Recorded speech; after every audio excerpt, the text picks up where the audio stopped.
संसद विघटन विरुद्धको 12वटै रिट संवैधानिक इजलासमा जाने शुक्रबारदेखि सुनवाई हुने। ओलीलाई कारबाही गरेको पत्र बोकेर प्रचण्ड नेपाल समूह निर्वाचन आयोगमा। बेलायतबाट नेपाल आउने यात्रुलाई प्रवेशमा रोक लगाउने सरकारको निर्णय। ड्राइभिङ लाइसेन्सको परीक्षाहरूको सातादेखि खुल्दै अनलाइनबाटै आवेदन दिन सकिने पूरा जानकारी। दाहाललाई संसदीय दलको नेता बनाउने माधव नेपालको प्रस्ताव पारित। संसदीय दलको नेता बनेपछि प्रचण्डले भने प्रतिनिधि सभा पुनर्स्थापना गरेर सरकार बनाउँछौ। इजरायलमा फेरि संसद विघटन 2 वर्षमा चौथो पटक हुने भयो चुनाव। ओली विरुद्ध अविश्वासको प्रस्ताव पुस 5 गते 3:30 बजे नै दर्ता भएको संसद सचिवालयको प्रष्टीकरण। माफी मागेर पार्टीमा फर्किए ओलीलाई स्वागत गर्छौं भन्दै माधव कुमार नेपालको भनाई। देशभर भइरहेको मतदाता नामावली संकलनको काम स्थगित। नेकपामा प्रचण्ड र नेपाल दुवै कार्यकारी अध्यक्ष। देउबा ओलीसँगै मिल्ने मुडमा पौडेलको झुकाव। दाहाल नेपालतिर। राष्ट्रपति भण्डारी र चिनिया राजदूत बीच भेटवार्ता। सुनको भाव आज प्रति तोला 900 ले ओह्रालो लाग्यो। कतिमा हुँदैछ त कारोबार। र कोरियामा कोरोनाको महामारी 4 भन्दा बढी भेला हुन नपाइने। दर्शकबिद नमस्कार। सदाझै आज पनि हामी देश तथा विदेशका केही ठूला अनि महत्त्वपूर्ण खबरका साथ उपस्थित भएका छौं। भिडियोलाई अन्तिमसम्म हेर्नुहोला। हाम्रो यो मेहनतको लागि एउटा सानो लाइक गर्न नभुल्नुहोला। च्यानलमा नयाँ हुनुहुन्छ भने सब्स्क्राइब गरेर सँगै रहेको घण्टीलाई दबाई अलमा प्रेस गर्न पनि नभुल्नुहोला। आउनुहोस् लागौं पहिलो खबरतर्फ। संसद विघटन विरुद्धको 12वटै रिट संवैधानिक इजलासमा जाने भएका छन्। प्रधान न्यायाधीश सोलेन्द्र शमशेर जबराको एकल इजलासले सबै रिटहरू संवैधानिक इजलासमा पठाउने आदेश दिएको हो। रिट निवेदकले अन्तरिम आदेश माग गरे पनि विपक्षीको समेत कुरा सुन्नुपर्ने भएकाले अहिले आदेश दिन उपयुक्त नहुने प्रधान न्यायाधीश जबराले बताउनु भएको थियो। सुनवाईपछि प्रधान न्यायाधीश जबराले प्रतिनिधि सभा विघटन गर्ने संविधानमा एउटै धारा 76 मात्रै रहेकाले त्यो कसरी गर्ने भन्नेबारे सर्वोच्च अदालतले निगौला गर्ने बताउनुभयो। संवैधानिक इजलासमा पनि केही रिट निवेदन रहेको छ। संवैधानिक इजलासमा शुक्रबार यी रिट निवेदनमाथि बहस हुनेछ। बुधबारका लागि बहस सकिएको छ। सरकारले बेलायतबाट नेपाल आउन रोक लगाउने निर्णय गरेको छ। मंगलबार अपराह्न बसेको कोरोना नियन्त्रण सम्बन्धी बनेको उच्च स्तरीय निर्देशक समितिको बैठकले बेलायतबाट नेपाल आउने सम्पूर्ण यात्रुहरूलाई प्रवेशमा रोक लगाउने निर्णय गरेको हो। यस्तै निर्देशक समितिले बेलायतमा रहेका अन्य देशबाट बेलायतको ट्रान्जिट हुँदै नेपाल आउन समेत रोक लगाएको छ। पौष 1 गते यता नेपाल आएकाहरूले अनिवार्य रूपमा 7 दिन क्वारेन्टिन बसी जाँच गरेपछि मात्र घर गन्तव्य जान दिन अनुरोध गरेको छ। त्यस्तै नेपाल आउन ट्रान्जिटमा रहनेहरूले अनिवार्य रूपमा 10 दिन होटल क्वारेन्टिनमा बसेर परीक्षण गरेर मात्र घर गन्तव्य जान पनि सरकारले अनुरोध गरेको छ। लामो समयदेखि रोकिएको सवारी चालक अनुमति पत्र ड्राइभिङ लाइसेन्सको परीक्षाहरूको सातादेखि खुल्ने भएको छ। यातायात व्यवस्था विभागले दिएको जानकारी अनुसार 7 प्रदेश कार्यालयले एकैपटक लाइसेन्सको परीक्षा खुला गर्ने गरी आवश्यक तयारी भइरहेको छ। कोरोना महामारी सुरु भएपछि विभागले अनिश्चितकालका लागि सवारी चालक अनुमति पत्र, लिखित र ट्रायल परीक्षा स्थगित गरेको थियो। लाइसेन्सको परीक्षा र प्रयोगात्मक परीक्षा ट्रायल दिने विषयमा आवश्यक तयारी भएको र औपचारिक निर्णय मात्रै हुन बाँकी रहेको यातायात व्यवस्था विभागका सूचना अधिकारी लोकनाथ भूषालले बताए। उनका अनुसार अर्को साता पुस 15 पछि 4 पाङ्ग्रे र 2 पाङ्ग्रे दुवै प्रकारका सवारी साधनको परीक्षा खुल्ने गरी तयारी भइरहेको छ। यस अन्तर्गत 7 प्रदेशमा एकैपटक अनलाइन र प्रयोगात्मक परीक्षा ट्रायल खुलाइनेछ। भूषालका अनुसार अनलाइन प्रणालीबाट पनि परीक्षा लिने गरी आवेदन खुल्ला गर्ने भए पनि परीक्षा लिने र ट्रायल गराउन सक्ने आधारका दैनिक परीक्षाको कोटा भने सम्बन्धित यातायात कार्यालयले नै तोक्नेछन्।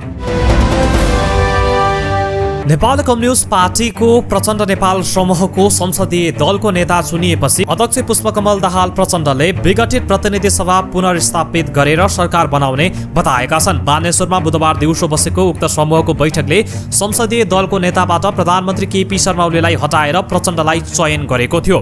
सर्वसम्मत रूपमा दलको नेता चुनिएपछि प्रचण्डले प्रतिनिधि सभा पुनर्स्थापित गरेर सरकार बनाउने प्रतिबद्धता व्यक्त गरेका हुन्। प्रचण्ड नेपाल समूहको संसदीय दलको बैठकमा 117 जना सांसद उपस्थित थिए। सांसद विदुराम भूषालका अनुसार राष्ट्रिय सभाका 24 र प्रतिनिधि सभाका 93 जना सांसद आजको बैठकमा सहभागी थिए। नेकपाका प्रतिनिधि सभामा 174 र राष्ट्रिय सभामा मनोनित बाहेक 47 जना सांसद छन्। निर्वाचन आयोगले मतदान नामावली सङ्कलनको काम स्थगित गरेको छ। आउँदो वैशाख 17 र 27 गते प्रतिनिधि सभाको निर्वाचन घोषणा भएकाले 77 वटै जिल्लामा भइरहेको मतदाता नामावली सङ्कलनको काम स्थगित गरेको आयोगले जनाएको छ। अद्यावधिक चुनावका लागि तयारी गर्नुपर्ने भएकाले तत्कालका लागि मतदान नामावली स्थगित गर्नु परेको आयोगका प्रवक्ता राजकुमार श्रेष्ठले जानकारी दिए। आयोगले अहिलेसम्म सङ्कलन भएका मतदाता नामावलीलाई अद्यावधिक गरेर मतदाताको सूचीमा समावेश गर्ने जनाएको छ। त्यसका लागि आयोगले प्रक्रिया अघि बढाउने जनाएको छ। संसद सचिवालयले प्रधानमन्त्री केपी शर्मा ओली विरुद्ध 2077 पुस 5 गते अपराह्न 3:30 बजे नै अविश्वासको प्रस्ताव दर्ता भएको पुष्टि गरेको छ। यसअघि सभामुखको सचिवालयले अविश्वासको प्रस्ताव बिहान 10:30 बजे दर्ता भएको जनाएको थियो।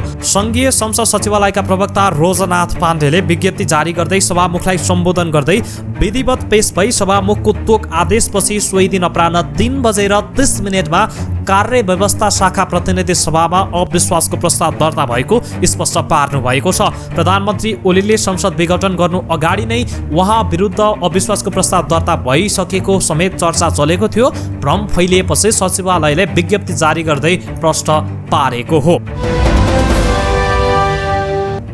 नेपालका लागि चिनिया राजदूत ओ याङसीले मंगलबार साँझ राष्ट्रपति विद्यादेवी भण्डारीसँग भेटवार्ता गरेकी छिन्। प्रतिनिधि सभा भङ्ग भएपछि नेपालमा देखिएको पछिल्लो राजनीतिक अवस्था बीच राजदूत ओङ साँझ 6 बजे शीतल निवास पुगेकी थिइन्। पछिल्लो विकसित राजनीतिक घटनाक्रमसँगै राजदूत ओङ शीतल निवास पुग्नलाई अर्थपूर्ण रूपमा हेरिएको छ। प्रधानमन्त्री केपी शर्मा ओलीको सिफारिसमा आइतबार राष्ट्रपति भण्डारीले संसद विघटन गरेकी थिइन्। प्रतिनिधि सभा विघटनपछि सत्तारूढ दल नेपाल कम्युनिस्ट पार्टी नेकपाको विवाद उत्कर्षमा पुग्यो। प्रधानमन्त्री ओलीलाई उनी इतरको बहुमत पक्षले नेकपाको अध्यक्षबाट समेत हटाएको निर्णय गरेको छ भने नेकपाको दोस्रो अध्यक्षमा माधव कुमार नेपाललाई चयन गरिएको छ।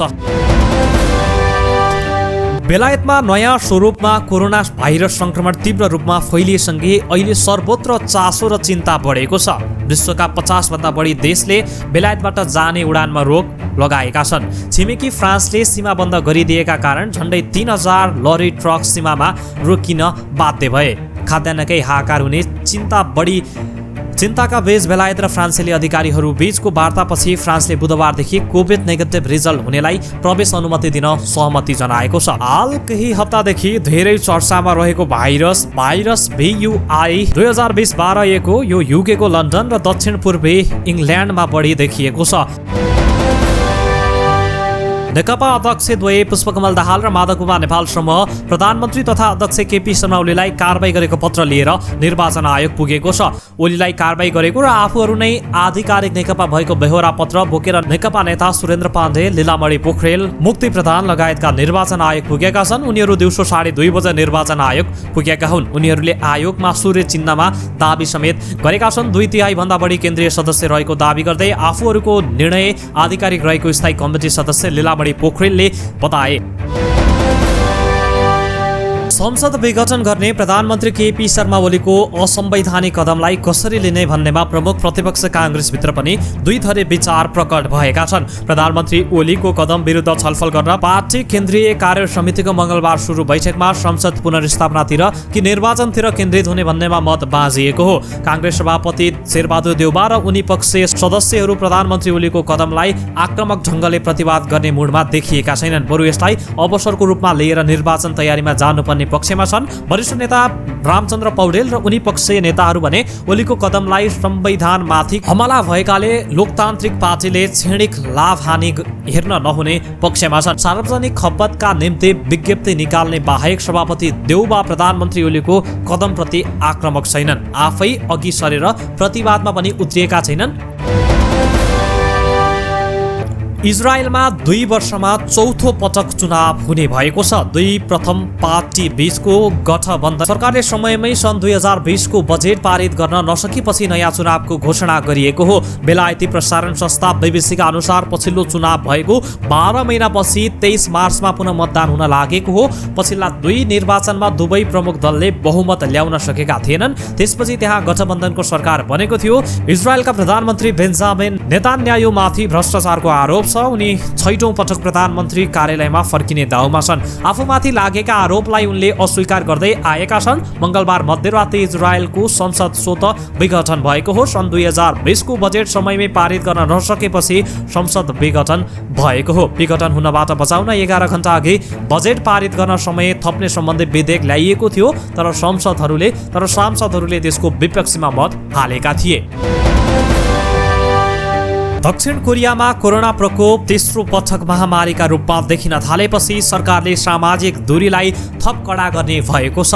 त्यहाँको सरकारले अबदेखि सार्वजनिक स्थलमा एकैपटक 4 जना भन्दा बढी भेला हुन नपाउने नियम लागू गरेको छ। आउँदै गरेको क्रिसमस पर्व तथा नयाँ वर्षका समयमा हुन सक्ने भिडभाडलाई ध्यानमा राखी सरकारले बिहीबारदेखि नै देशैभर उक्त नियम लागू हुने बताएको छ। यो सँगै कम्पनीभित्रै सहकर्मीबाट पनि कोरोना फैलिन सक्ने भएकाले कामका समयमा समेत अनिवार्य रूपमा मास्क लगाउनु पर्ने भएको छ। छड्के जाँचका अवस्थामा कुनै कामदार वा कर्मचारीले मास्क नलगाएको भेटिएमा कम्पनीका तर्फबाट र मास्क नलगाउने कर्मचारीबाट जरिवाना हुने बताइएको छ।